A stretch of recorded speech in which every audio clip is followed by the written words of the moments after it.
இறையனார் அகப்பொருள் உரை அப்படின்னு சொல்ற ஒரு ஒரு சங்க காலத்துக்கு பின்னால் வந்த ஒரு இலக்கிய உரையில் பத்தி பேசும்போது தமிழ் மரபுகள், தமிழ்நாட்டுக்காரங்க எப்படி என்ன நடந்தது தமிழ்நாட்டுல அப்படிங்கும் போது பாண்டிய மன்னர்கள் 3 சங்கங்களை வைக்கிறாங்க. தலைச்சங்கம், இடைச்சங்கம், கடைச்சங்கம். தலைச்சங்கம்ங்கிறது வந்து தென் மதுரைன்னு ஒரு இடத்துல இருந்தது. அதுக்கு பின்னால வந்து கடல்கோள் வந்து அழிஞ்சதுக்கு பின்னால அவங்க வந்து கபாடபுரம் இன்னொரு ஊருக்கு வந்தாங்க. அப்புறம் அந்த இடமும் கடல்கோள் அழிஞ்சவுடனே இப்ப இருக்க மதுரைக்கு வந்தாங்கன்னு ஒரு மரபு இருக்கும். நான் தமிழ் லிட்ரேச்சர் படிக்கும்போது 76, 77, 78 இளங்கலையும் 78, 79, 80 வந்து முதுகலையும் மதுரையில் படிக்கும்போது என் மனசுக்குள்ள வந்த கேள்விதான் அந்த தென்மதுரை, கபாடபுரம், இந்த சங்கம் இதெல்லாம் உண்மையா அப்படிங்கிறத பற்றிய தேடல் வந்து என்னை உறுத்திக்கிட்டே இருந்துச்சு. அந்த தேடலுக்கு விடையை தான் நான் கண்டுபிடிக்கணும். அதுக்காக வந்து சாதாரணமா அந்த முனைவர் பட்டம்லாம் டாக்டர் பட்டம்லாம் பண்ணிடக்கூடாதுங்கிற அக்கறையினால நான் வந்து இளங்கலையில் தங்கப்பதக்கம் வாங்கியிருந்தாலும் முதுகலையில் தங்க பதக்கம் வாங்கியிருந்தாலும் எல்லாரும் எதிர்பார்த்தபடி முனைவர் பட்டம் வாங்கி பேராசிரியர் ஆகாம பத்திரிகை ஆசிரியராகி அங்கிருந்து IAS போயிட்டேன். ஏன்னா நான் செய்ய விரும்பிய ஆராய்ச்சி வேற. இந்த அப்படிப்பட்ட ஒரு ஆராய்ச்சியை ஒரு PhD பட்டத்துக்காக நான் பண்ணிடக்கூடாது அப்படிங்கிறதுக்காக அதுக்கு பின்னால தமிழ்நாட்டை விட்டு வெளியே போய் நான் தொடர்ந்து அந்த களத்தில் என்னுடைய பணியோடு சேர்ந்து நான் தொடர்ந்து இயங்கிக்கிட்டு இன்னைக்கு தான் அந்த கிட்டத்தட்ட அது ஒரு வடிவத்தை பெற்று இருக்கு. இதுதான் பின்னணி. இந்த பின்னணியில இருந்து என்ன தெரியுதுன்னு கேட்டீங்கன்னா, ஒரு பகுதியில தமிழர்கள் என்று சொல்லப்படுகிற ஒரு மக்கள் தங்களுடைய துன்பங்களை பற்றிய ஒரு உரையாடலை தொடர்ந்து நிகழ்த்தி கொண்டே இருக்கிறார்கள். அந்த உரையாடல் என்ன சம்பந்தப்பட்டிருக்கு? ஒரு பெரிய கடல்கோள், அதாவது இயற்கையினுடைய சீற்றம் தொடர்புடையதா இருக்கு. அதே மாதிரி சேர மன்னர்கள் அவன் பேசும்போது அவன் என்ன சொல்றான், 2 அரையம் நகரம் இருந்தது, சிற்றரையம் பேரரையம் இருந்தது, வாலி மலைன்னு ஒன்று இருந்தது, அந்த நகரம்லாம் அழிஞ்சு போச்சுங்கிறான்.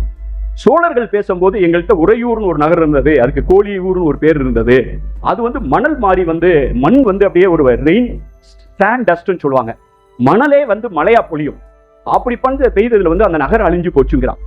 அப்ப பாண்டியர்கள் வந்து கடல் சம்பந்தப்பட்ட இயற்கை சீற்றம், சேரர்கள் வந்து அவர்களுடைய நகரம் அழிந்தது, சோழர்கள் வந்து மணல் மூடி நகரத்தை இழந்தது. இப்படி நகரத்தை இழந்தது இடப்பெயர்ச்சி, புலப்பெயர்ச்சி. நகரத்தை இழந்துட்டா புது இடத்துக்கு தானே போவான். இந்த சோழருடைய கதையை பாருங்க. ஒரு யானையை கூப்பிட்டு சோழ மன்னன் போவான். அந்த யானையை வந்து ஒரு சேவல் வந்து எதிர்த்து வந்து சண்டை போடும். அந்த யானையை வந்து சேவல் எதிர்த்து சண்டை போட இடம், இந்த இடம் வீரமான இடம் அப்படின்னு சொல்லி அந்த இடத்துல உறையூரை வச்சாருன்னு சொல்லி ஒரு கதை இருக்கும். அதாவது சேவல் வந்து யானையை எதிர்த்து போரிட்டதுதான் சோழருடைய தலைநகரம் வந்ததுன்னு.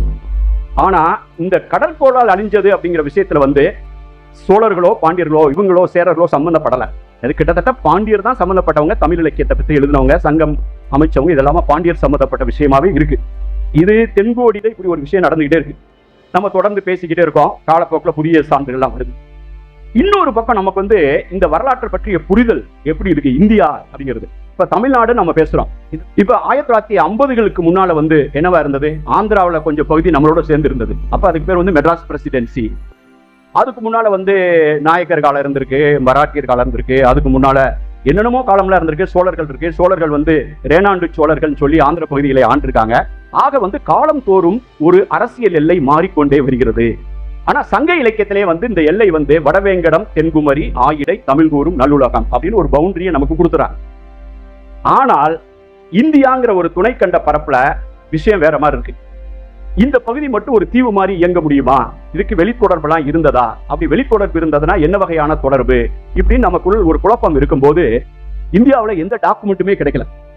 கிடைக்கிற டாக்குமெண்ட்ல தான் வந்து புராணம் இருக்கு, இதிகாசம் இருக்கு, மகாபாரதம் இருக்கு, ராமாயணம் இருக்கு, பெரிய மகாபாரத போர் இருக்கு, இல்ல சண்டை போட்டது இருக்கு, இவர் மகன் அவன் மகன், இந்த மாதிரி புராண கதைகள் இருக்கே தவிர நமக்கு முதல்ல தொல்பொருள் ஆராய்ச்சி மூலமா ஒரு நகரம் இருந்தது, ஒரு செவுர் இருந்தது, செங்கல்ல செவுர் இருந்ததுங்கிற சான்று கிடைக்கிறதே வந்து கிமு 6ஆம் நூற்றாண்டை ஒட்டிய காலகட்டமாகிய பீகாரில் இருக்கக்கூடிய ராஜகிருகம் அப்படிங்கிற ராஜ்கீர் அப்படிங்கிற ஒரு நகரத்துல ஒரு சுவரை தோண்டி எடுத்தாங்க, செங்கல் சுவர். அந்த செங்கல் சுவர் தான் இந்திய வரலாற்றை பொறுத்தவரையில் ரொம்ப அதிகபட்சமான முதன்மையான காலகட்டத்தை தெரிஞ்ச ஒரு சுவர் கிடைச்சதுன்னு சொன்னா பீகார்ல ராஜகிர்கள் இடத்துல அந்த மட்டும்தான் நம்ம வச்சுட்டு இருந்தோம். இந்த கதை எவ்வளவு நாள் வரைக்கும் இருந்ததுன்னா 1924 வரைக்கும். வெள்ளக்காரன் வந்தா கால்டுவெல் வந்தாருன்னு கால்டுவெல்ல திட்டிட்டு இருக்காங்க சிலர், இப்ப வீரமாமுனிவரை திட்டிட்டு இருக்காங்க, எல்லீஸை திட்டிட்டு இருக்காங்க. ஆனால் எல்லா விஷயத்திலையும் ஒரு வகையில் நல்ல சில உண்மைகள் வந்து வெளிவரும் என்பது, பாரபட்சம் இல்லாத உண்மைகள் வெளிவரும் என்பது காலம் வந்து அதற்கு பதில் சொன்னது. 1924 ஆண்டு செப்டம்பர் மாதம் 20ஆம் தேதி லண்டன்ல இருந்து ஒரு அறிக்கை வருகிறது. இந்த அறிக்கை ஆய்வறிக்கை வெளியிட்டவருடைய பேர் வந்து சர் ஜான் மார்ஷல். நம்ம எப்படி வந்து இங்க தேனிக்கு பக்கத்தில் நம்முடைய முல்லை பெரியார் அணை கட்டும் போது ஒரு பெண்ணு குயிக்குங்கிற ஒரு இந்த அணையை கட்டுறதுக்கு கவர்மெண்ட்ல பட்ஜெட் முடிஞ்சு போனதுக்கு பின்னால எப்படி அந்த அணையை விட்டுட்டு போறதுன்னு சொல்லி லீவ் எடுத்துட்டு போய் ஸ்காட்லாந்து இருந்த ஒரு 4-5 மாசத்துக்கு முன்னால நான் போயிருந்தேங்க. யூகே, ஸ்காட்லாந்து, அயர்லாந்து பகுதியில் ஒரு 3 வாரம் போயிட்டு வந்தேன். அப்போ அந்த பகுதியை சேர்ந்தவர்னு கேள்விப்பட்டேன். இங்கிருந்து போய் அங்கிருந்து எஸ்டேட்டை வித்துட்டு அந்த காசை கொண்டு வந்து இங்க வந்து இந்த அணையை முடிச்சுட்டு போனாரு. அதனாலதான் இன்னைக்கு பென்னி குயிக்கு அங்க செலை வச்சு அந்த ஏரியால நிறைய பேர் பென்னி குயிக்குன்னு பேர் வச்சுட்டாங்க. அங்க முளைப்பாரி வச்சு அந்த பென்னி குயிக்கு இன்னைக்கும் மணிமண்டபம் மாதிரி வச்சு திருவிழா கொண்டாடுறாங்க. தமிழ் மக்கள் தங்களுக்கு நன்மை செய்தவர்களை மறப்பதே இல்லை. அவன் வெள்ளைக்காரன் நடந்து போறான், கருப்பனா இருந்து போறான், எவனா இருந்தானே நல்லவன் செய்தவன் மனிதன் இருப்பவன், அறம் செய்பவன் மனிதன். தமிழனுடைய வழிநடத்தல் வந்து அறம் தான். இந்த அறம் மட்டும்தான் தமிழரை வழி நடத்துகிறது. அந்த விஷயத்துக்கு பின்னால வருவோம். இந்த சர் ஜான் மார்ஷல் என்ன பண்றாருன்னா, ஒரு பெரிய அணுகுண்டு தூக்கப்பட்ட மாதிரி ஒரு அறிவிப்பை விடுறாரு. அந்த அறிவிப்பு என்னன்னா, மொகஞ்சோதரா, ஹரப்பா அப்படிங்கிற பகுதிகளில் கிடைத்திருக்கிற ஒரு விஷயமானது கிறிஸ்து பிறப்பதற்கு 2500 ஆண்டுகளுக்கு முன்பே கழிப்பறைகளை கட்டி வடிகால்களை அமைத்து, வீடுனா சாதாரண வீடு கிடையாது, சுவர்னா சாதாரண சுவர் கிடையாது, லட்சக்கணக்கான செங்கல்கள். அந்த சிந்துவெளி பகுதிங்கிறது பின்னால நிறைய இப்போ வந்து கிட்டத்தட்ட ஒரு 1400-1500 இடங்கள் தோண்டப்பட்டிருக்கின, இந்தியாவிலையும் பாகிஸ்தான்லையும் சேர்ந்து. இந்த சிந்துவெளி பகுதி மாதிரி அகன்று பறந்து விரிந்த நாகரிகம் வேற எந்த உலகத்துல பழைய நாகரிகம் வேற எதுவும் கிடையாது. எகிப்து நாகரிகம், சுமேரிய நாகரிகம்லாம் இந்த 2 நாகரிகத்தையும் சேர்ந்தா கூட சிந்துவெளி நாகரிகத்துக்கு முன்னால அந்த பரப்பளவுக்கு நிக்க முடியாது. இதுல என்ன ஒரு அழகுனா, இந்த சிந்துவெளியிலுடைய இந்த முனையில இருந்து அந்த முனை வரைக்கும் எங்க போய் தோண்டினாலும் செங்கலுடைய அளவு பரிசோதனை கூடத்தில் வைத்து மில்லிமீட்டர் சுத்தமாக அறுத்து சரியான அளவோடு, அதான் செங்கல். செங்கல் என்பது செம்மை, செங்கோல் என்பது செம்மையான கோல். செம்மை என்பது சிவப்பு மட்டுமல்ல, செம்மை என்பது நேர்த்தி, செம்மை என்பது ஒழுங்கு. அதான் செம்மை என்பது ஒழுங்கு. அதனாலதான் செங்கோலுங்கிறோம், செம்மைங்கிறோம், செப்பம்ங்கிறோம், செம்மொழிங்கிறோம். செம்மொழினா மொழி சிவப்பாவா இருக்கு, மொழி செம்மையா இருக்கு. ஆக செங்கல் என்பது சிவப்பானது மட்டுமல்ல, செம்மையானது, நேரானது, நேர்மையானது. அப்பதான் கட்டடம் வந்து ஒரு இடத்துல நிற்கும். அதுக்கு பேரு தான் செங்கல் கட்டளைன்னு பேரு. இந்த சூளை வச்சிருக்காங்க, செங்கல் சூளை பண்றாங்க, பானை சூளை பண்றாங்க பார்த்தீங்களா, அப்படி வச்சு அறுக்கிறதுக்கு பேரு வந்து செங்கல் கட்டளைன்னு பேரு. அந்த அச்சு வச்சு அறுக்கிறதுக்கு, ஏன்னா அந்த கட்டளைக்கு நிற்கும். இந்த மாதிரியான ஒரே மாதிரியான நேர்த்தியான செங்கல்களை உலகத்தின் வேறு எந்த நாகரிகமும் கிமு 2500 சுட்ட செங்கல்களை படைத்ததே இல்லை. ஒவ்வொரு நகரத்திலும் பயன்படுத்திருக்கப்பட்ட செங்கலுடைய எண்ணிக்கை வந்து மில்லியன், லட்சக்கணக்கான செங்கல். அந்த நாகரிகத்தை எப்படி கண்டுபிடிச்சாங்கன்னா, வெள்ளக்காரன் வந்து அந்த பகுதியில், லாகூர் பகுதியில் வந்து ரயில்வே போடுறதுக்காக ரயில்வே கான்ட்ராக்ட் விடுறான் ஹரப்பா பகுதியில். அந்த கான்ட்ராக்ட் எடுத்தவன் என்ன பண்ணுவான், அந்த ரயில் தண்டவாளம் போடுறதுனால பார்த்தீங்கன்னா, நீங்கள் தண்டவாளத்தை போடுறதுனால ஏதாவது கல் இதெல்லாம் போட்டு மெத்துவாங்க. ஃபர்ஸ்ட் வந்து அந்த ஏரியாவை கட் பண்ணி மெத்தி விடணும்ல. அப்போ பண்ணும்போது அது பேர் பிளாஸ்ட் மெட்டீரியல் பேர். அப்போ அந்த கான்ட்ராக்டர் பார்க்குறான், அந்த ஏரியாவில் பெரிய பெரிய மவுண்டு, பெரிய பெரிய மேடுகளாக இருக்கு, அதில் எடுக்க செங்கல் வந்துட்டு லட்சக்கணக்கான செங்கல். அந்த லட்சக்கணக்கான செங்கல் எடுத்து வந்து உடச்சு விட்டு தண்டவாளம் போடுறான். அப்போ ஒரு என்ஜினியர் பார்க்குறான், ஏற்கனவே அந்த கான்ட்ராக்டர் இங்க இருந்து கொண்டு வரான், இந்த செங்கல் எங்க இருந்துடா வருதுன்ட்டு அவன் போய் பார்க்கும்போது இவ்வளவு பெரிய இடத்துல இருந்து எடுத்துட்டு வர்றான்னு பார்த்தவொன்னே அவன் தகவல் கொடுக்குறான். அப்ப வந்து அதை ஆராய்ச்சி பண்ண வந்தவங்க அது எல்லாமே ஒரு புத்த ஸ்தூபின்னு நினைக்கிறாங்க. ஏன்னா அப்ப நமக்கு தெரிஞ்சது வந்து புத்தர் தான். நம்முடைய வரலாறு எவ்வளவு கோணலா இருந்ததுன்னு சொன்னா, புத்தர்னு ஒருத்தர் இருந்ததோ, அசோகர்னு ஒருத்தர் ஆட்சி பண்ணதோ, அவர் நிறைய கட்டளை எல்லாம் எழுதி வச்சுட்டு போனதோ வெள்ளக்காரன் வந்து சொல்ற வரைக்கும் நமக்கு தெரியவே தெரியாது. மௌரிய பேரரசுன்னு ஒன்று இருந்தது கூட தெரியாது, புத்தர்னு இருந்ததே கூட தெரியாது. இது எல்லாம் கொஞ்சம் கொஞ்சம் அப்பதான் புத்தர் பற்றிய செய்திகள்லாம் வரைய ஆரம்பிச்சப்ப இந்த மொகஞ்சோதரா ஹரப்பா கூட புத்த ஸ்தூபி நினைச்சுதான் போறாங்க. அங்க போய் தோண்டும் போதே வர்ற விஷயம் வேற மாதிரி. அங்க நகர அமைப்புகள், பெண் தெய்வங்கள், ஆடைகள், அணிகலன்கள், சூது பவளங்கள், இப்படின்னு பெரிய பெரிய விஷயம் இருக்கு. அதுல வந்து சொபிஸ்டிகேஷன் சொல்லுவாங்க பாத்தீங்களா, அதாவது ஒரு நாகரிகத்தினுடைய நேர்த்தி, ஒரு பண்பாட்டினுடைய ஆழம். ஒரு பண்பாட்டினுடைய ஆழம் எது? தூய்மை, ஒழுங்கு. அவன் வந்து அந்த தெரு வீடுகள்லாம் வந்து கழிப்பறை இருக்கு. கழிப்பறைக்கு பக்கத்துல வந்து ஒரு கல் குவியல் பண்ணி தண்ணி தேக்கி வைக்கிறதுக்காக ஒரு சின்ன இது மாதிரி ஃப்ளஷ் பண்றது மாதிரி தண்ணி தேக்கி வைக்கிறது இருக்கு. அந்த கழிப்பறையில இருந்து ஒரு எல் ஜாயிண்ட் மாதிரி போட்டு வடிகால் மாதிரி வந்து சுட்ட செங்கலால், பானையிலால் செய்யப்பட்ட, டெரக்கோட்டால செய்யப்பட்ட வடிகால் போகுது. அது சின்ன சாக்கடைக்கு போகுது. அந்த சின்ன சாக்கடை போய் இன்னொரு பெரிய சாக்கடைக்கு போகுது. அந்த பெரிய சாக்கடை நகரத்துக்கு வெளியே ஒரு வெளியில போய் அந்த கழிவு நீர்கள்லாம் வெளியில போகுது. அதே மாதிரி நல்ல நீர் வருது. அவங்க எல்லாம் குளிக்கிறதுக்கு ஒரு இடம் வச்சிருக்கான், பெரிய இடம் குளிக்கிறதுக்கு. அந்த குளிக்கிற இடத்தை வந்து செங்கலால் தரையை நேர்த்தி பண்ணியிருக்கான். அதுல வந்து தண்ணி லீக் ஆகக்கூடாதுன்னு பிட்டுமன் என்று சொல்ற, நம்ம தார்னு சொல்றோம்ல, இப்ப ரோடு போடுற தார், அது மாதிரியான ஒரு மெட்டீரியல் வச்சு இந்த செங்கலுக்கு நடுவில் இருக்கக்கூடிய இடைவெளிகளை வந்து அடைச்சிருக்கான். உலகத்தின் முதலாக கட்டப்பட்ட வாட்டர் ப்ரூஃப் பேதிங் காட் அதுதான். அது எப்ப? இன்னைக்கு 4500 ஆண்டுகளுக்கு முன்னால். இப்ப குப்பை தொட்டியை பத்தி பேசிட்டு இருக்கோம். 4500 ஆண்டுகளுக்கு முன்னால் தெருவில் குப்பை தொட்டி வைத்து, வீட்டில் கழிப்பறை வைத்து, வடிகால் வைத்து வாழ்ந்த ஒரு நாகரிகம். அந்த நாகரிகம் தான் பெரிய நாகரிகம்.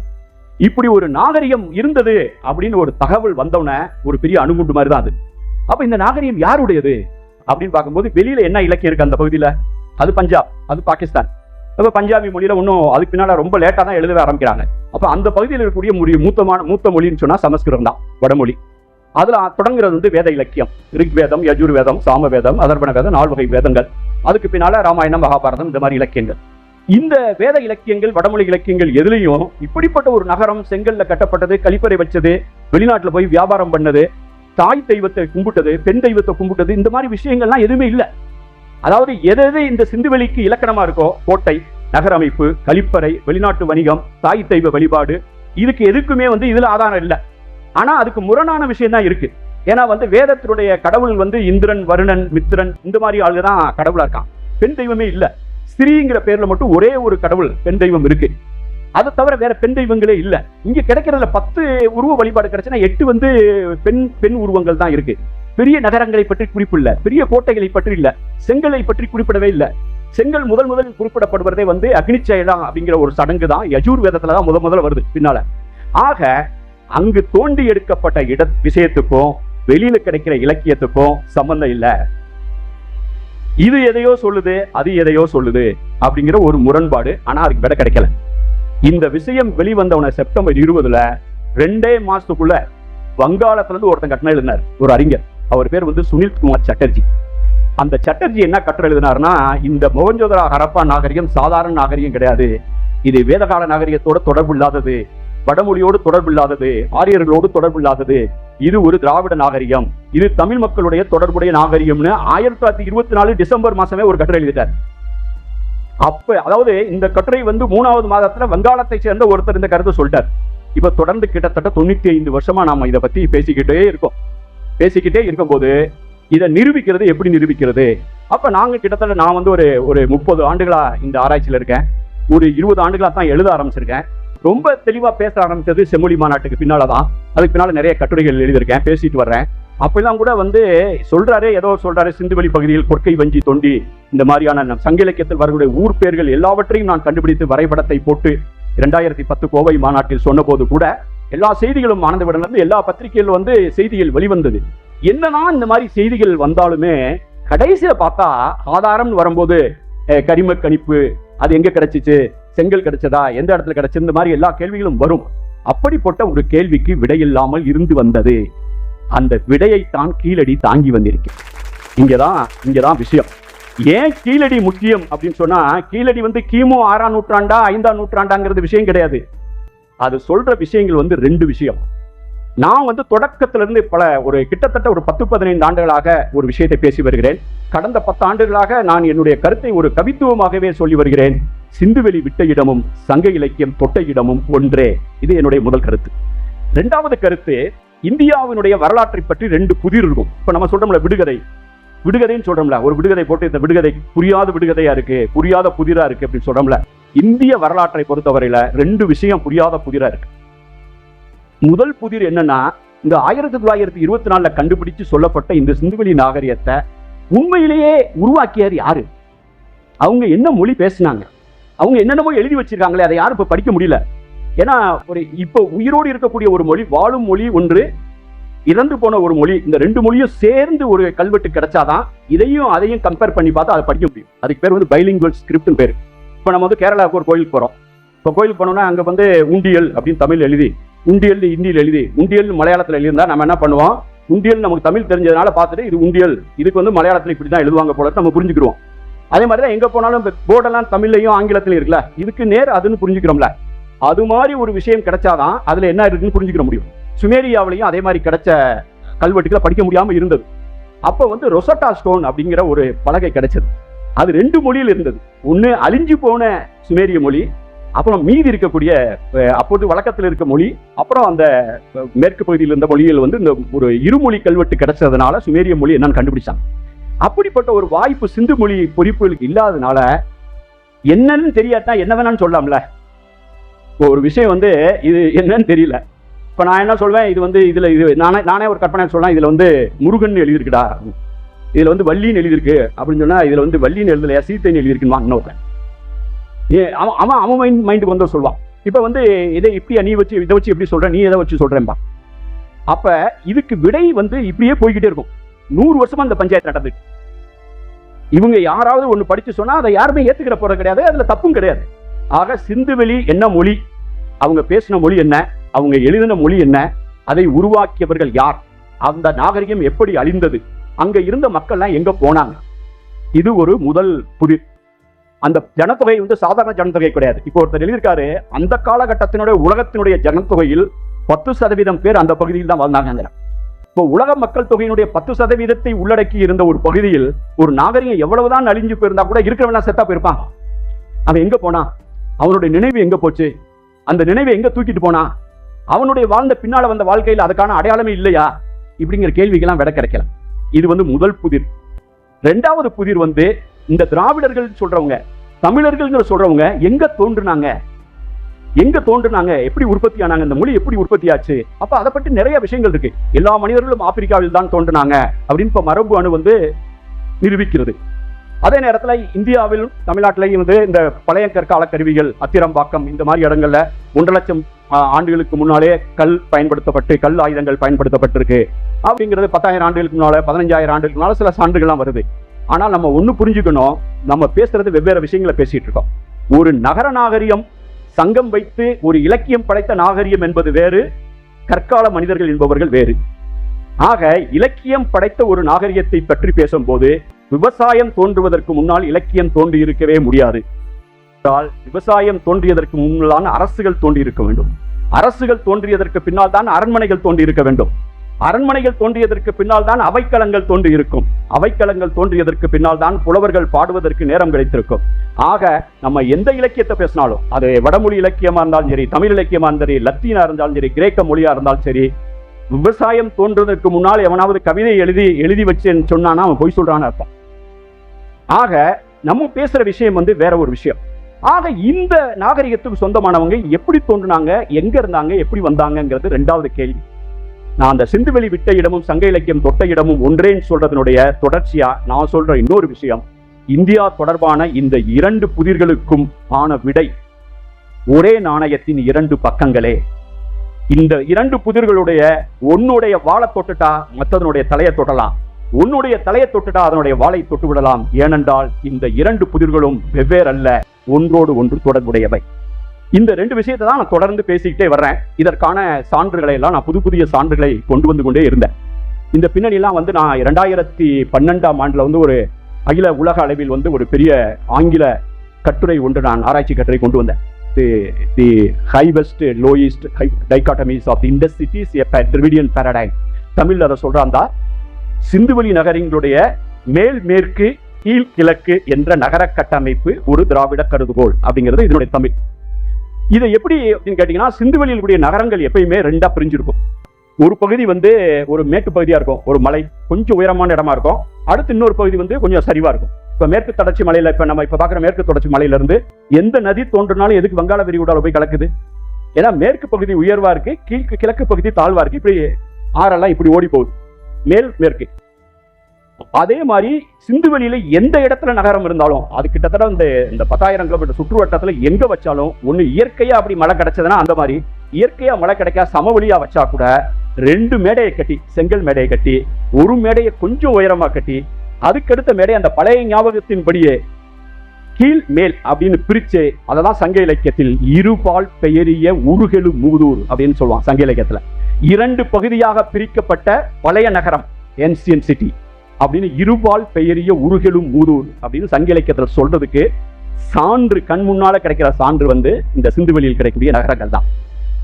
அந்த சிந்துவெளி நகரத்துக்கு எங்கேயாவது ஒரு இடத்துல இலக்கியத்துல வந்து இப்படி 2 பிரிவாக பிரிக்கப்பட்ட நகரம் அப்படின்னு வேற எந்த இலக்கியத்திலேயாவது சான்று இருக்குன்னு சொன்னா எந்த இலக்கியத்திலும் சான்று இல்லை. இப்ப சிந்துவெளி அப்படிங்கிற இந்த விஷயத்தை பற்றி அந்த 2012 நான் ஒரு ஆங்கில கட்டுரை எழுதி, அந்த கட்டுரை வந்து உலகம் உள்ள போய் எல்லாரும் பார்த்தாலும் கூட அதை எல்லாரும் பார்ப்பாங்க, அதுக்கு யாரும் மறுப்பு தெரிவிக்கல. யாரும் இதுக்கு மறுப்பு தெரிவிக்கக்கூடிய ஆளுங்கெல்லாம் அவங்களாம் மௌனமா தான் இருந்தாங்க. அப்பதான் நிறைய பேர் என்கிட்ட கேட்டாங்க, நீங்க ஆங்கிலத்தில் எழுதி உலகம் முழுவதும் விட்டுருக்கீங்க, இதை தமிழில் கொண்டு வர வேண்டும் சொன்னாங்க. இதை நானே தமிழில் மொழிபெயர்த்த போது அந்த கட்டுரையை வந்து மாறாம நானே மொழிபெயர்த்தா கூட அது படிப்பதற்கு அவ்வளவு எளிய ஒரு விஷயம் கிடையாது. நான் இதை எழுதும் போதே இதை ஒரு ஆவணப்படுத்தி வச்சுட்டு போகணும் அப்படின்னு எழுதுனே தவிர இதை யாரும் படிக்கணும்னு நினைச்சே எழுதல. நான் வந்து ஒரு ஒரு ஒரு ஒரு ஐயத்துல தான் சரி இந்த புத்தகத்தை பாரதி புத்தக நிலையத்தில் போடணும்னு நினைக்கிறாங்க, போடட்டும் அப்படின்னு சொல்லி விட்டனே தவிர, ஆனால் இந்த 3 ஆண்டுகளுக்குள் அது 6-7 மறு அச்சு போய் கிட்டத்தட்ட 17,000-18,000 புத்தகம் இந்த தமிழ்நாட்டில் ஒரு ஆராய்ச்சி புத்தகம் விட்டு இருக்கிறது. மக்கள் தேடி தேடி வாங்க. எனக்கு வியப்பா இருக்கு, இந்த புத்தகத்தை எப்படி படிச்சாங்க, ரொம்ப படிக்கிறது கஷ்டமா இருக்குமென்று. இதை படிச்சுட்டு தமிழ் மக்கள் முகநூலிலும் எப்படியோ என்னுடைய எண்ணை கண்டுபிடித்து தொடர்ந்து என்னிடம் கேள்வி கேட்டுக்கொண்டே இருக்கிறார்கள். என்னிடம் எந்த புத்தக கண்காட்சி கேட்டாலும் அதுக்கு பின்னால வந்து இதை பற்றிய உரையாடல். எனக்கு ரொம்ப மிக மகிழ்ச்சியான ஒரு விஷயம் வந்து அமர்நாத் ராமகிருஷ்ணன் வந்து இதை தோண்ட ஆரம்பிச்சப்ப அவர் வந்து தொடர்ந்து தன்னுடைய உயர் அதிகாரிகள் மற்றவங்கள்ட்ட தன்னுடைய வட்டாரத்தில் இருப்பவர்ல வந்து இதுல கிடைக்கிற விஷயங்கள்லாம் வந்து நம்ம ஹரப்பா மொஹஞ்சதாரோல இருக்கிற மாதிரி ஒரு விஷயம் இருக்கு அப்படின்னு சொல்லப்ப அவரை யாருமே சீரியஸா எடுத்துக்கல. இது எல்லாத்துக்குமே என்ன காரணம் கேட்டீங்கன்னா, இந்த சிந்துவெளி விட்ட இடத்தையும் சங்கிலிக்கு தொட்ட இடத்தையும் எப்படி புரிஞ்சுக்கிறோங்கிற இன்னைக்கு அந்த முடிச்சுக்கு நான் வர்றேன். இதுக்கு அடிப்படையா ஒரே ஆன்சர் எல்லாரும் சொன்னது, சிந்துவெளி எங்க இருக்கு, மதுரை எங்க இருக்கு, சிந்துவெளி எங்க இருக்கு, கீழடி எங்க இருக்கு, என்னையா பேசுற, இதான். இது ரெண்டுக்கும் நடுவிலான தூரம். எது சிந்துவெளினா எங்க, மொஹஞ்சதாரோ ஹரப்பா இப்ப பாகிஸ்தான்ல இருக்கு, அது ஹலிபங்கான் அப்படிங்கிறது ராஜஸ்தான்ல இருக்கு, லோத்தல் டொலாவிரா இந்த மாதிரி விஷயங்கள் வந்து குஜராத்ல இருக்கு. கடைசியா சிந்துவெளின்னு கண்டுபிடிக்கப்பட்ட விஷயம் வந்து மகாராஷ்டிராவில் தைமாபாத்னு ஒரு இடம் இருக்கு. அந்த தைமாபாத் கீழே வந்து சிந்துவெளி நகரம்னு எதையும் கண்டுபிடிக்கல. சுதந்திரம் அடைஞ்சதுக்கு பின்னால நம்ம தேடிட்டு போனதெல்லாம் இந்த மொஹஞ்சதாரோ ஹரப்பா பாகிஸ்தானுக்கு போயிட்டதுனால நம்ம எப்படியாவது இந்த பக்கத்துல சிந்துவெளி இருந்துச்சு அப்படிங்கிறத ப்ரூவ் பண்றதுனால நம்முடைய நோக்கம் எல்லாம் வந்து கிழக்கு நோக்கி இதை தோண்டிக்கிட்டே போனோமே தவிர தெற்கு நோக்கி தேன்றதுக்கு யாருமே முயற்சி பண்ணவே இல்லை. இதை நம்ம ஒண்ணு புரிஞ்சுக்கணும். தென்னகத்தை பொறுத்தவரையில் தொல்பொருள் தொடர்ந்து புறக்கணிக்கப்பட்டு வந்திருக்கிறது. தொல்பொருள் ஆராய்வு என்பதற்கு சில சான்றுகளை நாம் மனதில் வைத்துக் கொள்ள வேண்டும். இந்த சிந்துவெளியெல்லாம் வர்றதுக்கு முன்னால 20 வருஷத்துக்கு முன்னால 1904 அலெக்சாண்டர் ரீங்கிற ஒரு ஆளு ஆதிச்சநல்லூர் போய் தாமிரபரணியில போய் ஒரு புதைப்பொருள் ஆராய்ச்சி பண்ணி அதுல இருந்து புதுமக்கள் தாலியெல்லாம் கண்டுபிடிச்சு அவர் சொல்றாரு, இங்க கிடைக்கிற பானை எல்லாம் பார்த்தா அந்த தக்ஷசீலா அந்த வடமேற்கு பகுதியில் கிடைக்கிற விஷயம் மாதிரி இருக்கு, இந்த ரெண்டுக்கு தொடர்பு இருக்கு மாதிரி இருக்குன்னு லேசா ஒரு குறிப்பு சொல்றாரு. ஆனால் 1904 அவர் தோண்டி விட்டதற்கு பின்னால் 2004 சத்தியமூர்த்தி வந்து தோண்டும் வரை 100 வருடம் எந்த அகழ்வாராய்ச்சியாளனும் அந்த பக்கத்தில் தலை வைத்து கூட படுக்கவில்லை. இதுக்கு நடுவுல வந்து 1939 தமிழ்நாட்டுக்கு ஒருத்தர் வர்றார். அவருடைய பேர் வந்து KN தீட்சித். அவர் என்ன பதவி வகிச்சார்னா இந்திய தொல்பொருள் ஆராய்ச்சி நிறுவனத்தினுடைய டைரக்டர் ஜெனரல். அவர் ஒரு வடநாட்டுக்காரர் KN தீட்சித். அவர் சென்னை பல்கலைக்கழகத்தில் ஒரு உரை நிகழ்த்த வர்றார் 1939. இன்னைக்கு இருந்து 80 வருஷத்துக்கு முன்னால. அவர் சொல்றாரு, இந்த குஜராத் பகுதியில் கிடைச்சிருக்கக்கூடிய சிந்துவெளி பண்பாட்டு பகுதியில் பெண்கள் எப்போதும் சங்கால் ஏற்படுத்தப்பட்ட வளையல்களை தொடர்ந்து அணிந்து கொண்டே இருந்தார்கள். ஆனால் இந்த சங்கை அறுக்கக்கூடிய தொழில் வரலாற்று காலகட்டத்தில் தென்கிழக்கு கடற்கரை பகுதியில், இந்த தூத்துக்குடி, இந்த கொடுமணல், இந்த மாதிரியான பகுதிகளில் தான் கிடைச்சிருக்கு, தென்கிழக்கு பகுதியில். அப்ப இந்த சங்கு வளையல் எங்க இருந்து வந்துச்சு? ஒருவேளை இந்த சிந்துவெளி மக்களுக்கான சங்கு வளையல்களை அறுத்து சப்ளை பண்ணிக்கிட்டது இந்த பகுதியில் இருந்திருக்க கூடும். அப்படிங்கிறதை இந்த தடயத்தை வைத்துக் கொண்டு இந்த தாமிரபரணி பகுதியில் தொடர்ந்து தோண்டினால் ஒருவேளை சிந்துவெளி நாகரிகத்துக்கு சமமான காலகட்டத்தை சேர்ந்த ஒரு நாகரிகமோ அல்லது அதற்கு சற்று பின்தங்கிய காலகட்டத்தை சேர்ந்த ஒரு பண்பாடோ கண்டுபிடிக்கப்படக்கூடும் அப்படின்னு சென்னையில வந்து ஒருத்தர் 1939 சொல்லிட்டு போறார். இந்த சங்கு விலையில தேடி இந்த ரெண்டையும் சேர்ந்து வைக்கிறதுக்கான முயற்சியில் யாருமே இறங்கவில்லை. இதுதான் கீழடி அதெல்லாம் செஞ்சிருக்கு. இப்ப கீழடியில் தோண்டும் போது நான் கீழடிக்கு போயிருந்தேன். அதை கையில் ஏந்தி இருக்கும் போது என் கைகள் நடுங்கின.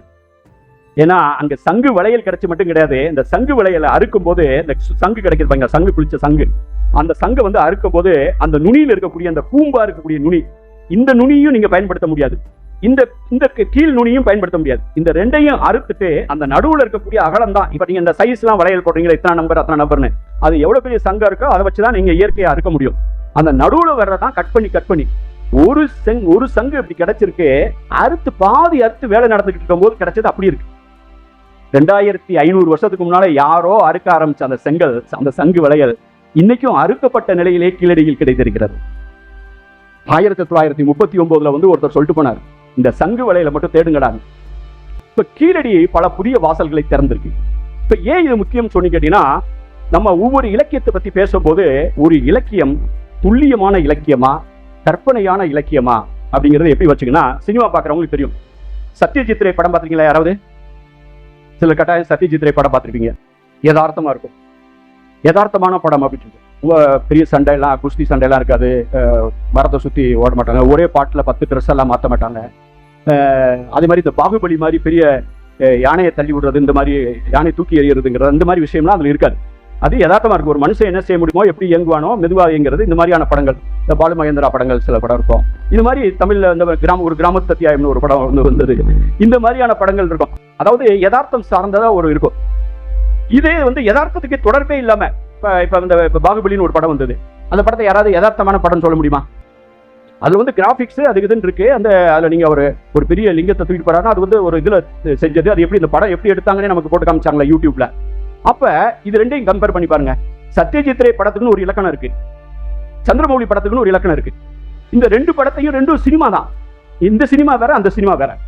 சங்க இலக்கியம் சத்யஜித் ரேயோட படம் சொன்னா இதிகாச புராணங்கள் கிட்டத்தட்ட பாகுபலி மாதிரி. சங்க இலக்கியத்துல கண்ணில் பார்க்காதத, அப்சர்வ் பண்ணாதத, துல்லியமா இல்லாத எதையுமே எழுத மாட்டான். அவன் சொல்றதே இன்னைக்கு சங்க இலக்கியத்தை கையில வச்சுக்கிட்டு ஒரு ஜுவாலஜி ஸ்டூடெண்ட் போய் ஒரு வண்டு, ஒரு பறவை, அதனுடைய ஒரு சின்ன வண்டோடைய கண்ணு இருக்கு, நண்டோடைய கண்ணு எப்படி இருக்கு, ஒரு முயலுடைய காது எப்படி இருக்கு, ஒரு மிருகத்தினுடைய பகுதிகள், உடல் அங்கங்கள், ஒரு மலருடைய வண்ணம், ஒரு இலையினுடைய தன்மை, இப்படி பொட்டானிக்கல், ஜுவாலஜிக்கல், நேச்சர் தொடர்பான விஷயங்கள் எல்லாத்தையுமே துல்லியமான படப்பிடிப்பு செய்த இலக்கியம் இந்தியாவிலேயே சங்க இலக்கியத்துக்கு நிகரான ஒரு இலக்கியம். இன்னும் சொல்ல போனா உலகத்திலேயே எனக்கு தெரிந்த வரைய நேச்சரை, இதை மு வரதராஜர் தி போர்ட்ரையல் ஆஃப் நேச்சர் இன் சங்கம் லிட்டரேச்சர், அதான் அவருடைய PhD தீசிஸ். சங்க இலக்கியத்தில் இயற்கையின் படப்பிடிப்பு, அது மு வரதராஜனார் ஒரு அருமையான ஆராய்ச்சி பண்ணியிருப்பாரு. அதே மாதிரி தனிநாயகம், சேவியர் தனிநாயகம் அடிகள் அப்படின்னு ஒருத்தர் ஒரு அருமையான ஆராய்ச்சி பண்ணியிருக்காரு. இவங்கெல்லாம் சொல்றது என்னன்னு கேட்டீங்கன்னா, சங்க இலக்கியத்துல எதுவும் மிகையா இருக்காது.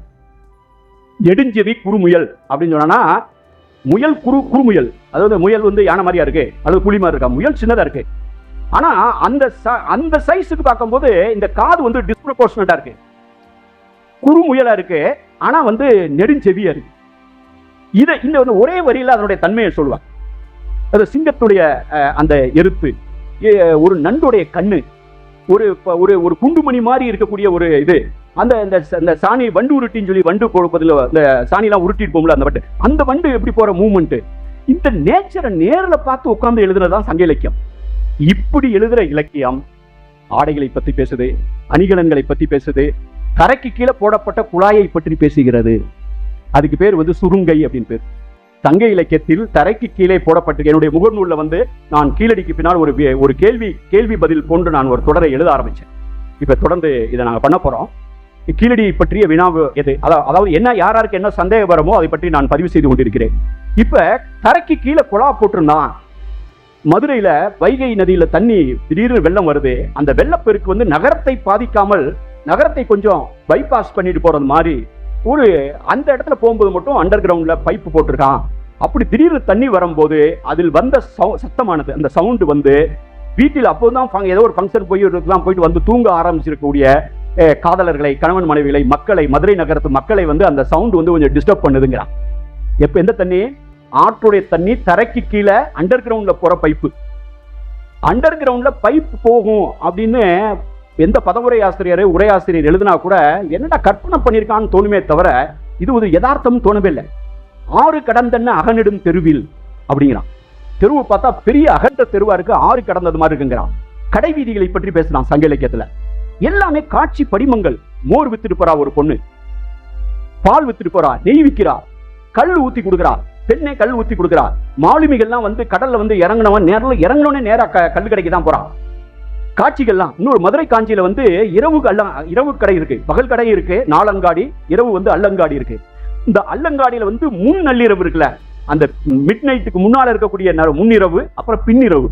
இந்த பின்னிரவு வரைக்குமே கடையை திறந்து வச்சு பெண்கள் இருக்காங்க. கடையை நடத்துறது பெண்கள்.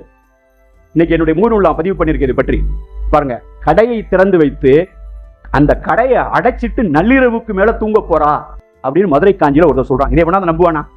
2400 வருஷத்துக்கு முன்னால, 2003 வருஷத்துக்கு முன்னால இப்படி ஒரு கடைவீதி இருந்துச்சு, இப்படி ஒரு நகரம் இருந்தது, அதில் பெண்கள் வியாபாரம் செய்தார்கள்ங்கிற காட்சியை வந்து இதை கற்பனை சொல்றதா யதார்த்தம் சொல்றதா? இதை யதார்த்தம் சொன்னா தோண்டி காட்டுமா? கற்பனை சொன்னீங்கன்னா வந்து சரி கற்பனை தானே, நான் ஒரு கற்பனை வச்சிருக்கேன், நீ ஒரு கற்பனை வச்சிருக்க. ஆக வந்து கற்பனைகளால் கட்டமைக்கப்பட்டதாக வரலாறு இருக்கிறது. வரலாறு வந்து கற்பனை, வரலாறுங்கிறது ராக்கெட் சயின்ஸ் கிடையாது. ஆனால் வரலாறு என்பது முழுக்க முழுக்க புனைகதைகளால் கட்டமைக்கப்பட்டதாகவும் இருக்கக்கூடாது. ஆக வரலாறு தங்களுடைய உண்மையான பாதையை சொல்ல வேண்டும். இந்த கேள்விகளோடு அணுகும் போதுதான் சங்க இலக்கியம் இந்தியாவில் எழுதப்பட்ட இலக்கியங்களில் சற்று வேறுபட்டு இருக்கக்கூடிய முழுக்க முழுக்க வேறுபட்டு இருக்கிற ஒரு இலக்கியம். அதுக்காக சங்க இலக்கியத்துல கடவுள்கள் இல்லைன்னு அர்த்தம் இல்ல. ஆனா கடவுள் இருந்தாலே அதுல வந்து காத்திரமாய் இருக்கிறது வந்து தாய் தெய்வமும் கொல்லிப்பாவையும் கொற்றவையும் காணமர் செல்வியும் கடலமர் செல்வியும். அப்படிதான் அது அப்படியே இருந்தா கூட அந்த சமயம் வந்து மனிதருடைய வாழ்க்கையினுடைய ஒரு பகுதியாக இருக்கிறதே தவிர ஒரு நாள் உட்கார்ந்து இந்த உலகத்தை ஃபுல்லா படைச்ச கடவுளை பற்றி சங்க இலக்கியம் பேசவில்லை. there is something called creator god. இப்ப கிறிஸ்துவ மதத்துல வந்து கடவுள் வந்து ஒரு திங்கக்கிழமை இதை படைச்சாரு, செவ்வாய்க்கிழமை இதை படைச்சாரு, புதன்கிழமை படைச்சாரு, ஞாயிற்றுக்கிழமை ரெஸ்ட் எடுத்தாரு, அந்த மாதிரி ஒரு கதை போகும். அதே மாதிரி இன்னொரு மதத்தினுடைய இதுல வந்து கடவுள் படைத்தது பற்றி வரும்.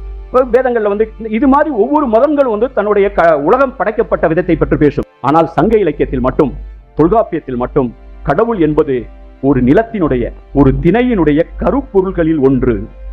ஒரு நிலம் இருக்கு, கொடைக்கானல் பகுதினா அது குறிஞ்சி நிலம், பாலை நிலம்னா அது டெசர்ட், கடற்கரை ஒட்டினா அது நெய்தல் நிலம், மேய்ச்சல் நிலம்னா அது முல்லை நிலம், டவுன் ஏரியானா அது மருத நிலம். அந்த ஒவ்வொரு நிலத்திற்கும் ஒரு மரம் இருக்கு, மரங்கள், ஒரு பூ இருக்கு, அதுக்குன்னு ஒரு மியூசிக் இன்ஸ்ட்ருமெண்ட் இருக்கு, அதுக்குன்னு ஒரு ஃப்ளூட் இருக்கு, அதுக்கு ஒரு யாழ் இருக்கு, அதுக்கு ஒரு பறை இருக்கு, அந்த இடத்துக்குன்னு ஒரு உணவு இருக்கு. அது மாதிரி அந்த இடத்துக்கு ஒரு கடவுள் இருக்கு. ஆக கடவுள் என்பது அந்த நிலத்தை சார்ந்த ஒரு கருப்பொருளை தவிர உலகத்தை படைத்தவனாக சங்க இலக்கியம் எந்த இடத்திலும் சொல்லவே இல்லை. அது பின்னால வரும்போதுதான் திருமுருகாற்றுப்படை இந்த மாதிரியான விஷயங்கள் வரும்போது திருமால் இந்த மாதிரி செய்தியெல்லாம் வந்து பக்தி இலக்கிய காலம் வருது.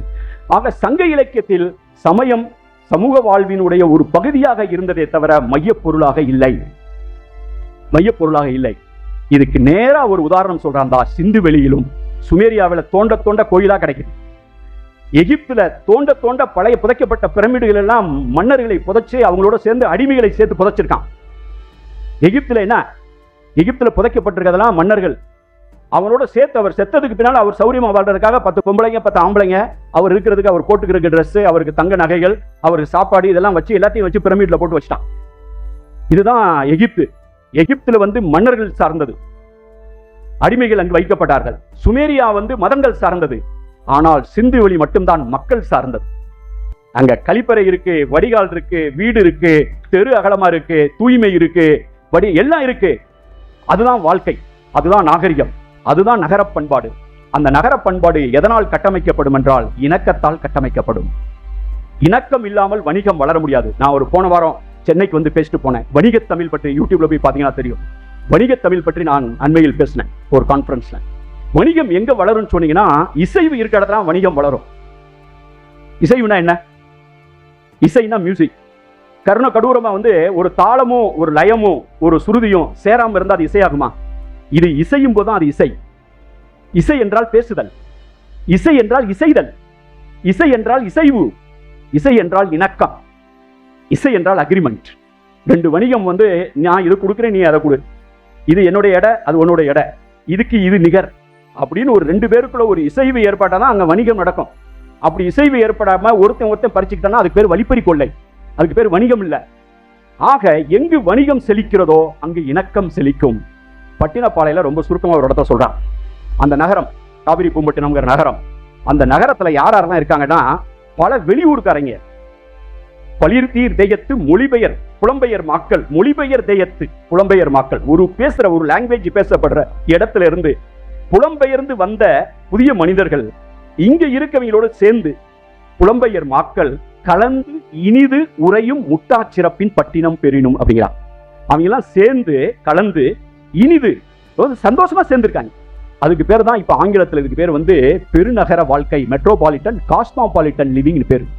காஸ்மாபாலிட்டன் சொன்னா பலதரப்பட்ட மக்களும் இணைந்து இயங்குகிற ஒரு வாழ்க்கைக்கு பேர் தான் காஸ்மாபாலிட்டன்.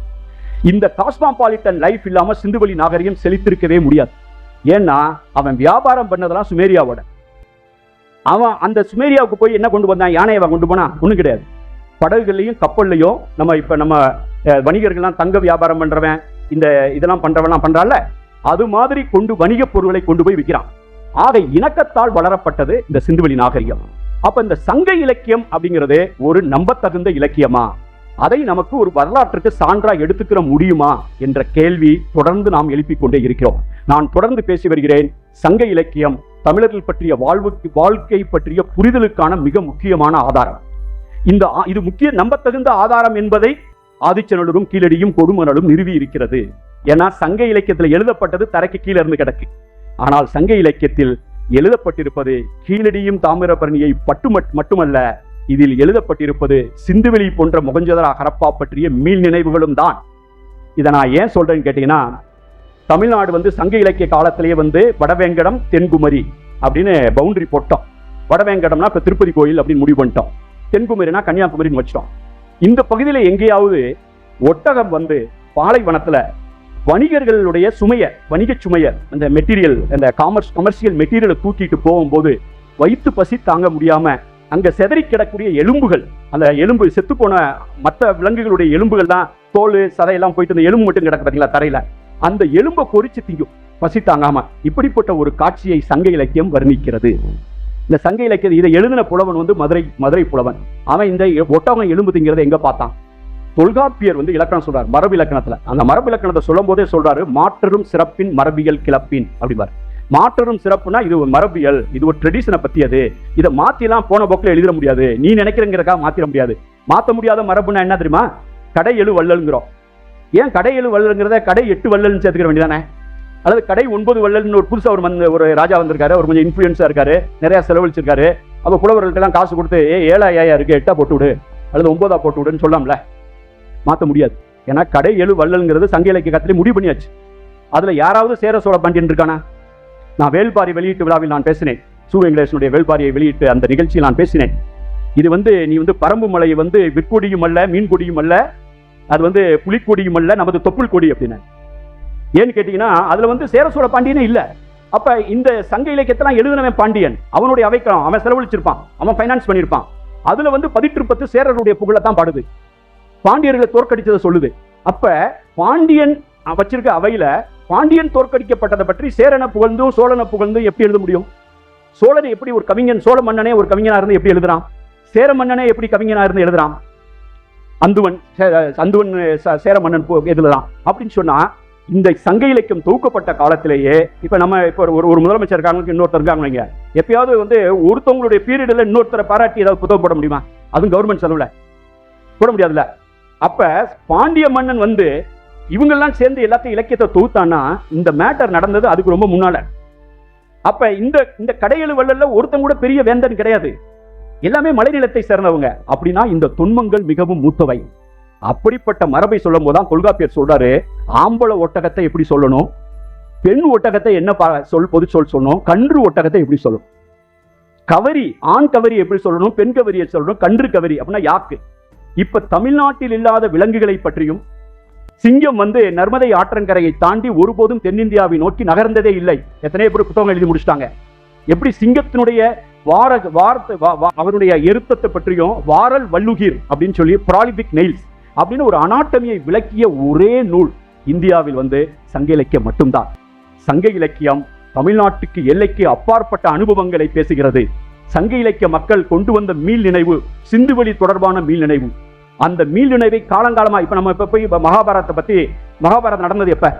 அது நாடகம் மட்டும் இருந்த காலத்துல நாடகமா நடிச்சோம். சினிமா வந்தோடனே சினிமாவை எடுத்தோம், சம்பூர்ண ராமாயணம் வச்சோம். அப்புறம் சீரியல் வந்தோடனே சீரியல் எடுக்கிறோம். அப்புறம் நாளைக்கு கார்ட்டூன் வந்தோடனே கார்ட்டூன் எடுப்போம். நாளைக்கு வீடியோ கேம்ஸ் பண்ணுவோம். அதுக்காக ராமாயணம் இப்பயே நடக்குது இல்லை மகாபாரதம் நடக்குதா? ஆக மீள் நினைவு என்பது சங்க இலக்கியம் கடந்த நெடுங்காலத்தினுடைய மீளுடைய பெட்டகம். அப்ப நடந்த சமகால நிகழ்வையும் எழுதப்பட்டிருக்கு, பழைய நிகழ்வுடைய தொகுப்புகளையும் எழுதியிருக்கு. இதை ரெண்டும் பார்க்கும்போது சங்க இலக்கியம் நம்மை காலத்தாலும் இடத்தாலும் தமிழ்நாட்டுக்கு வெளியே எடுத்து செல்கிறது. இப்ப என்னுடைய வருகிற புத்தகத்தில் இதை பற்றி ரொம்ப விரிவா நான் டீல் பண்ணியிருக்கேன். சங்க இலக்கியத்தில் பேசப்படுகிற காற்று எங்கு வீசி இருக்க வேண்டும், சங்க இலக்கியத்திற்குரிய விலங்கு எங்கு இருந்திருக்க வேண்டும் என்பதையெல்லாம் துல்லியமாக நான் பேசியிருக்கிறேன். ஆக எந்த வகையிலும் பார்த்தாலும் இந்த சங்க இலக்கியம்ங்கிறது ஒரு சமகால இலக்கியம் மட்டும் கிடையாது. சங்க இலக்கிய புலவரெல்லாம் தினத்தந்தி, தினமலர், மாலை முரசு நிருபர் மாதிரி காலையில போய் என்ன நடந்துச்சுன்னு செய்தியை கேட்டு ஈவினிங் போயட்ரி எழுதினாருன்னு கிடையாது. அவங்க சொன்னது எப்பயோ வாய்மொழி மரபா நமக்குள்ள இருக்கு. கண்ணகி கதை எப்படி? கண்ணகி நம்ம என்ன கதை சொல்ற? சிலப்பதிகாரம் தமிழ்நாட்டை முழுசு இணைச்சு ஒரு தேசிய காப்பியமா வருது. இங்கிருந்து நம்ம சொல்ற காப்பியத்தைப்படி கண்ணகி வந்து இங்கிருந்து மதுரையில இருந்து சேர நாட்டுக்கு போய் அப்புறம் இது கடவுளாகிறாங்க. ஆனா இலங்கைக்கு போங்க, அவங்க மதுரையை எரிச்சிட்டு சேர நாட்டுக்கெல்லாம் போல இலங்கைக்கு தான் வந்தாங்கன்னா அவங்க தனியாக கதை வச்சுக்காங்க. நம்மளை விட அதிகமா கண்ணகியை கும்பிடுறவங்க இலங்கையில தான். இலங்கையில வளைச்சு கண்ணகிக்கு கோயில் இருக்கு. ஆனா அவங்களுடைய கதைப்படி மதுரையை எரிச்சிட்டு கண்ணகி வந்து அங்கதான் போனாங்க. அதான் அவங்களுடைய நம்பிக்கை. ஆக மனிதர்கள் போகும் இடமெல்லாம் அவர்கள் சுமந்து செல்வது அவர்களுடைய நினைவுகளை, இடப்பெயர்களை, நம்பிக்கைகளை, அவர்களோடு தோளோடு தோளாக கூட நடந்து போவது அவருடைய கடவுள்களும் தெய்வங்களும் தான்.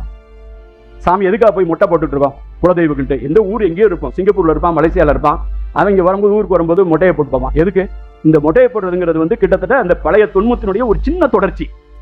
அவன் போற இடத்துக்குலாம் இவன் சாமி கூட வரும். சிங்கப்பூர்ல அன்னைக்கு யூடியூப்ல பாக்குறேன், எல்லாம் பால் காவடி அன்ன காவடிலாம் எடுத்துட்டு ஒரு பெரிய ரோடு 1/2 மணி நேரத்தை டிராபிக்கே நிறுத்தி போலீஸ்லாம் நிறுத்திட்டு இருக்கான் சிங்கப்பூர்ல போய்.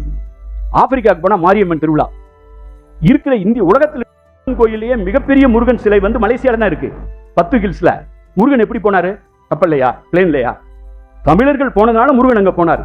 ஆக மனிதர்கள் பயணிக்கும் இடத்திலெல்லாம் அவருடைய நினைவுகள் பயணிக்கும். அந்த வகையில் சங்க இலக்கியம் சிந்துவெளியினுடைய நினைவுகளையும் உள்ளடக்கி இருக்கிறது. அதைத்தான் கீழடியும் காட்டுகிறது. கீழடியில் கிடைக்கும் விஷயம் சங்க இலக்கியம் கற்பனை இல்லை என்பதை நிறுவுகிறது. கீழடியில் கிடைத்திருக்கிற பொருள்கள் அது மொஹஞ்சதாரோ ஹரப்போடு எப்படி தொடர்புடையது என்பதை நிறுவுகிறது. கொடுமண்ணில் கிடைச்சிருக்க லேப்பஸ் லசூலி அப்படி என்று சொல்லப்படுகிற ஒரு அருமையான கல், விலை உயர்ந்த கல். இந்த கல் ஆப்கானிஸ்தான்ல மட்டும்தான் கிடைக்கும். அது மொஹஞ்சதாரோ ஹரப்பால இருந்தே 1900 கிலோமீட்டர் போகும். அங்க போய் ஒரு முகாம் அமைச்சு சிந்துவெளி மக்கள் அந்த கல்லை கொண்டு வந்து பாலிஷ் பண்ணி, அந்த பாலிஷ் பண்ண இடம் கொடுமணல், அதை அனுப்பிச்சு விட்ட இடம் வந்து சுமேரியா. அப்ப இந்த இந்திய துணைக்கண்டம் முழுவதும் வணிகத்தாலும் பண்பாட்டாலும் நகர பண்பாட்டிலும் இணைக்கப்பட்ட ஒரு கடந்த காலம் இருந்தது. அந்த கடந்த காலம் மறக்கப்பட்டது. அந்த மீள் நினைவுகளை நாம் இன்னும் கொஞ்சம் நமது மரபுகள் வாக வைத்திருக்கிறோம். கீழடி போன்ற ஆய்வுகள் இதை வெட்ட வெளிச்சமாக்குகின்றன. நம்மை வழிநடத்தக்கூடியது அறிவியல் மட்டும்தான். மரபணு சார்ந்த அறிவியல், கரிம கணிப்புகள். இப்ப நாங்க பார்த்து இப்ப உதயச்சந்திரன் இவங்கெல்லாம் இப்ப பண்ற தொடர்ந்து சொல்ற ஆராய்ச்சியில வந்து அடுத்து எங்க தோண்ட வேண்டியங்கிறது அறிவியல் சொல்லுது. கிரவுண்ட் பெனிட்ரேட்டிங் ரேடார்னு ஒன்று புதுசா வந்திருக்கு, ஜிபிஆர் சொல்லி. அந்த ரேடாரை கொண்டு போனா இந்த இடத்துல தொடர்ந்து இந்த கட்டடம் போகுதா, தோன்றதுக்கு முன்னால இந்த கட்டடம் இந்த பகுதியா போகுதா இந்த பகுதியா போகுதான்னு தெரியுது. அப்ப அந்த பகுதியை தோன்றதுக்கு இப்ப அறிவியல் வழிகாட்டுகிறது. ஆக வரலாற்றை அறிவியல் வழி நடத்த வேண்டும், வழி நடத்தும். அவ்வாறு சான்றுகளால் வரலாறு கட்டமைக்கப்படும் போது சிந்துவெளி விட்ட இடமும் சங்க இலக்கியம் தொட்ட இடமும் ஒன்றே என்பது நிறுவுவோம் என்று சொல்லி அமைகிறேன்.